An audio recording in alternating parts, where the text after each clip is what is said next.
Hey guys, what's up? So today we are on bus 19. So this is one of our 2023 CEs.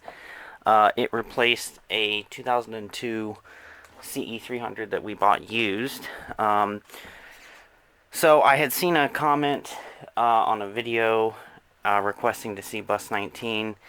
I mean, it was a Mason video, so I'm not sure if they wanted Mason's 19 or this 19, but I'm just going to go ahead and do this 19 because Mason's new 19 really isn't that much different. It's just a 2024 with a few different specs. But anyways, you got your brown seats. Really not that much different from our other 2023s. One emergency exit window per side, which I don't like that spec. Pretty much stock unit for the most part.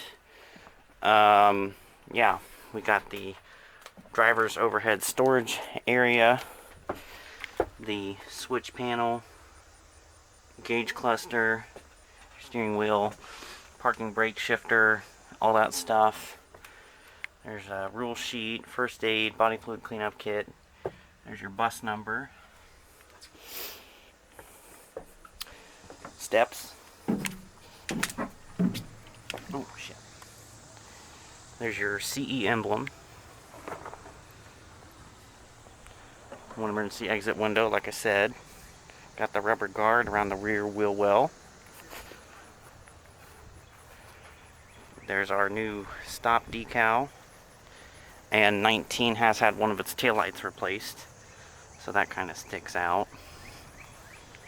And of course, our 2023s have backup cameras, which is a difference from the Mason buses. They don't. So there's the outside. Now 19 was one of the buses in my very first video of when we started getting them delivered. Well, it was unnumbered at the time, but it was there. So yeah, that's 19. Hope you guys enjoyed this tour. Let me know what you think. And yeah.